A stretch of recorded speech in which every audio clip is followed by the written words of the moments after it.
radio. To be completely blunt here, Brian, and there are plans to expand Indoctrination. That's right. Well, Idahoans are also concerned. Horror shot. That line would be moving a little bit farther west. I'm like crying. Nobody wants to see Dark money is influencing policy in our state. Well, that's not how this works. Well, hello there, and welcome to Nowhere to Hide. I'm Brian Hyde, and I'm so glad that you could join me. We got a lot going on here. There's an internal battle within the Idaho GOP, and that's not necessarily a bad thing. Although I know it's got to be concerning for some folks as far as where does this all end up. But before we get there, first of all, let me welcome you to this show. If this is your first time tuning in, just know that twice a week I step up and look at some different instances of media bias or ways in which the truth is being shaded to favor a narrative that somehow, curiously, tends to favor the people who are in power.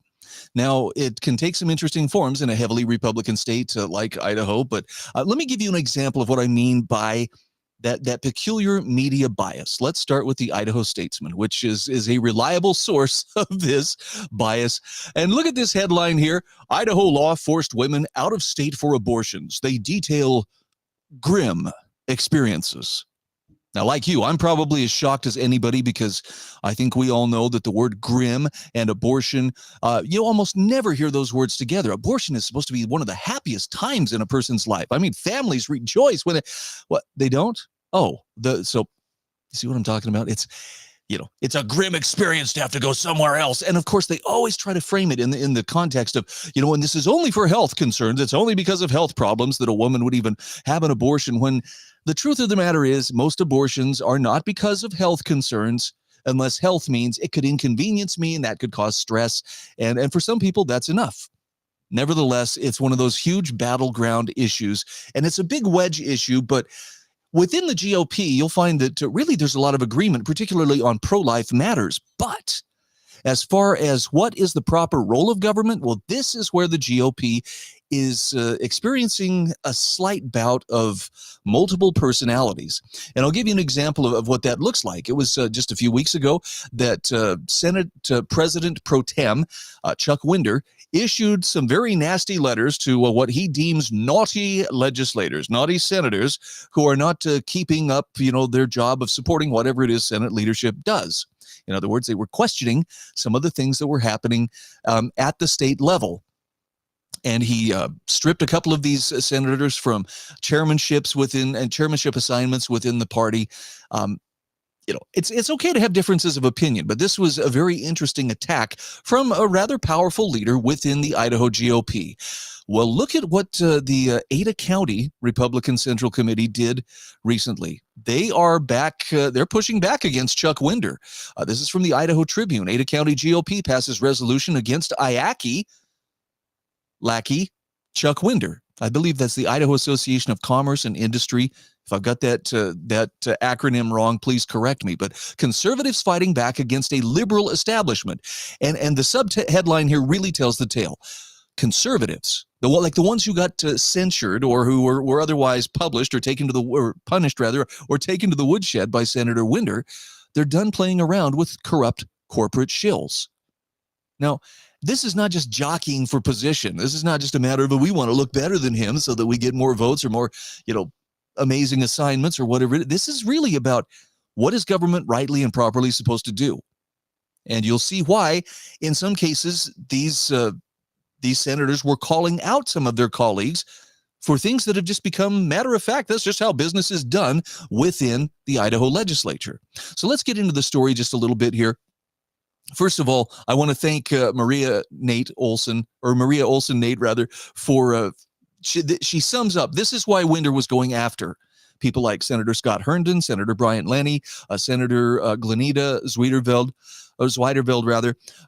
He doesn't want people to see him as a rhino carrying IACI's water. And the truth hurts. But let's show you exactly what we mean by carrying IACI's water, as well as for other businesses as well. It's not just IACI. Look at this. This is from the Idaho Tribune article. Chuck Winder has received $101,000 donations. That's the maximum allowable campaign donation for a state seat from the following corporations. Look at this list. Avista, Ball Ventures, Bayer, BNSF Railway, Idaho Association of Nurse Anesthetists, Idaho Association of Realtors, PAC, Idaho Power, Idaho Soft Drink Association, Idaho Forest Group, Idaho Land Fund, Idaho State AFL-CIO, Idaho Cable Broadband Association, J.R. Simplot Company, Micron, and the Idaho Bankers Association. These are contributing directly to Chuck Winder with the expectation that, for our support, you're going to toe the line for us. And by the way, this doesn't even touch on the donations that were under $1,000. But the question remains, are we seeing a pattern emerge here? I mean, it looks like, the corporate entities are very well represented in the state legislature. Now, the resolution expresses strong disapproval of the actions taken by Senator Winder and pledges support for an investigation into his unilateral punitive actions to bully and intimidate and harass members of the Idaho Senate who choose to speak out against issues and organizations supported by Senator Chuck Winder. So we got a little bit of a battle here. This is what the resolution says. It says, whereas Senator Chuck Winder represents Legislative District 20, a district wholly contained within Ada County, and whereas Senator Chuck Winder is currently the president pro tempore of the Idaho State Senate, and whereas Senator Chuck Winder recently exercised his power to strip Senator Glenita Zweiterveld of her vice chairmanship of the Senate Health and Welfare Committee in response to a published newsletter to her constituents, by the way. And whereas Senator Chuck Winder recently exercised his power to strip Senator Brian Lenny of his vice chairmanship of the Senate Commerce and Human Resources Committee in response to a published newsletter, the resolution continues, whereas Senator Chuck Winder unilaterally demanded that Senator Scott Herndon issue an apology to the members of the Joint Finance and Appropriations Committee, or JFAC, for commenting in a campaign newsletter that out of 110 budget bills, some of them are probably still bad when they get to the Senate or House floors, and they should be voted down and sent back to JFAC for some more work. And whereas the statements made by Senator Scott Herndon were a factual description of the actual process used by the Joint Finance and Appropriations Committee, and therefore, be it resolved that the Ada County Republican Committee declares its strong disapproval of the actions of Senator Chuck Winder. And be it further resolved that the Ada County Republican Central Committee declares its support for the rights of Senator Glenita Zweiterveld, Senator Brian Lenny, and Senator Scott Herndon to communicate freely with their voters. And be it further resolved that the Ada County Republican Central Committee supports any action which may be brought against Senator Chuck Winder before the Senate Ethics Committee, seeking that committee's investigation into his unilateral punitive actions to bully and intimidate and harass members of the Idaho Senate who choose to speak out against issues and organizations supported by Senator Chuck Winder. There's a battle for the soul of the Republican Party here in the state of Idaho. And will the real GOP stand up? I think we're seeing the real GOP trying to assert itself, but they're outnumbered by the establishment types, Chuck Winder being one of them. And that's the problem. And this is a battle that we're likely to see become much more heated as the next legislative session kicks off next month. Look, I'm not saying that it's a good thing to see the GOP fighting amongst themselves. I believe in some ways it makes them vulnerable. But at the same time, I'm not about to suggest, well, if these youngsters or these freshmen would just shut up and sit down and, get with the program and work their way up through the ranks. Actually, they can't. They are doing the principled thing, and they're paying a price as a result. No one can accuse them of not having skin in the game. They obviously do. But isn't it odd that, their leadership and those who have been there the longest, in other words, the establishment wing of the Idaho GOP, is fighting back so viciously and coming out in support of things like, a couple of voters' initiatives that would change up how we vote in this state. Wink, wink. They know that the tide is turning. Idaho's population is growing. Many of the people, not all, but many of the people coming here are coming here because there is a perception that this is one of the very few remaining islands of freedom left to which people can go. And so there's a desperate push to muddy things up to make sure that push towards actual limited government principles cannot be realized. I like how Brent Regan puts it. This is his take. He says, the progressive voter initiative that's before us would eliminate political parties. Now, we already have nonpartisan elections without primaries, so why have a jungle primary at all? They want to replace a working system they don't like with an expensive system that nobody will like. It's stupid. But even worse than that, it's complicated. And I think that's a feature. That's not a bug. The complication means that it's going to be more difficult for the average voter to go in and cast their vote, not because, well, we're making it available to everybody. All you have to do is just, wave your hand and we'll cast your vote or count your vote. Nope. Now with ranked choice or rigged choice voting, it will make things much more complicated. And that's on purpose too, because it's a lot easier to play with the results. I'll give you an example of what that looks like. In the recent Boulder City, Colorado election, Bob Yates, a former Republican who became unaffiliated in May 2022, initially led in the mayoral race. However, the introduction of ranked choice voting shifted the results. Incumbent Mayor Aaron Brockett, a liberal Democrat, overtook Yates with a lead of 497 votes and is expected to win. Well, you might say that's just the way the cookie crumbles, but the shift is attributed to the second choice votes from Nicole Spear's supporters who finished third. Are you understanding how this works? Spear was endorsed by the local Democratic Socialists of America chapter. This election demonstrated the significant impact of ranked choice voting, which pushed Boulder's municipal politics further to the left. Yates, known for his limits on development and growth, had previously won more votes in the 2015 and 2019 council elections than Brockett. But in this case, Brockett acknowledged ranked choice voting was a key factor in his likely victory, differentiating it from a plurality winner system. By the way, if you go to the website rankedchoiceedu.org, that is a good place to learn a little bit more about why this is more complicated and actually tends to water your vote down, as opposed to we're just making it available to everybody. The people who want to make these changes are people who understand they cannot win on the merits of their policies or their principles alone. They have to complicate the process in order to have some kind of cover to show that, well, if you play the game, if you strategize correctly, and they can throw enough spoilers in there, they can blunt the votes and the voices of those people who do want to stand for the proper principles of limited government. By the way, Krista Hazel, what a gem she is. She's also pretty upset about the Idaho GOP presidential caucus forcing voters to show up in person. Listen to this pandering. This excludes our brave men and women of the armed forces serving away from home. It will also be hard for the elderly to attend.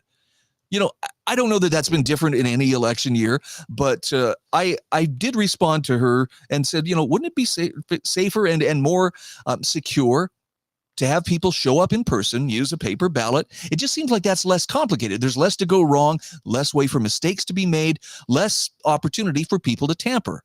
And of course, that prompted a response from someone who did not like the idea that, well, you're questioning this. So here's the spin that emerged from that. General Kilmore, wink, wink.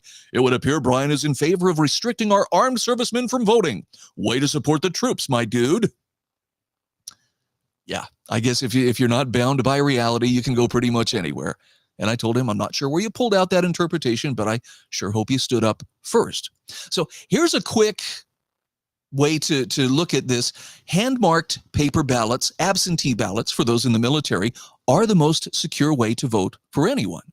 Idaho has always been easy to receive absentee ballots. In other words, you can easily access them. It's not a big deal. It's not like, oh, this new technology paper, what do? We don't even know. Removing that option or making it more difficult is what's shameful. By the way, I completely agree with that. It's not about building, a more responsive government or making people, feel like they've got greater access or a greater voice. This is about interesting ways to complicate the system and to exert some subterfuge to blank people's votes or to otherwise push people in a direction where their vote doesn't count, or they're forced to choose. Well, who's your second choice? Who's your third choice? Maybe they didn't want any of them. And maybe that's one of the ways around this. I've heard this, but I've not seen it tried yet. If you just put one vote on the paper, do they have to throw it out? Have you forced the system to show that we can't handle your vote? I mean, that's how it is with some write-ins. It reminded me of this meme that I saw earlier of when you ordered a book on how to scam and it never came. This is the face that voters are going to be making if rigged choice or ranked choice voting is put into place, and if we do away with the currently closed primaries to make them just an all-for-one uniparty open primary that anybody can easily participate in. Look, I'm not saying that your vote is the be-all, end-all. I know it's kind of the civic sacrament of our civic religion, but it's important. What you do before and after you vote is also important, but let's not lose sight of what we're trying to accomplish here, and that is to make sure that government is responsive and that it's operating within its proper limits. There are people who are very determined. We want power. We want control, and they're willing to game the system, as activists often do, in order to make that happen. By the way, I have to share one last gem with you. This was quite funny. Sisyphus, Idaho, is an attorney up in Ada County, and I'm not going to give his name. He's been outed before, but Idaho Liberty Dogs had made a comment on Twitter about how many think we ought to unmask some of these local lefties' fake names on Twitter, real names and photos. And the choices were either do it or no, let them be cowards. Listen to this response. And remember, this is an attorney that's making this claim. Pound hounds are heavily armed consumers of right-wing conspiracy media and consistently advocate for violence against their political enemies in the cause of the Idaho GOP. Oh boy, no, he's just getting started. They threaten to dox their political enemies, likely laced with false information to violently target them. It prompted a very beautiful response, I thought, that brilliantly sums this up as to what exactly was he saying here? Well, it was like blah, rainbow-colored puke, laced with false information to violently target them. Did Antifa create their own chat GPT? This is commie buzzword soup. I do love people who can turn a good phrase like that. The point is, as always, you've got to be careful. And that doesn't mean just with, the mainstream media sources. You've got to be careful. Don't take anything that I say at face value. Be willing to do your own homework. Be willing to study it out for yourself. Be willing to ask questions. Be willing to demand answers from the people who claim to represent you in government.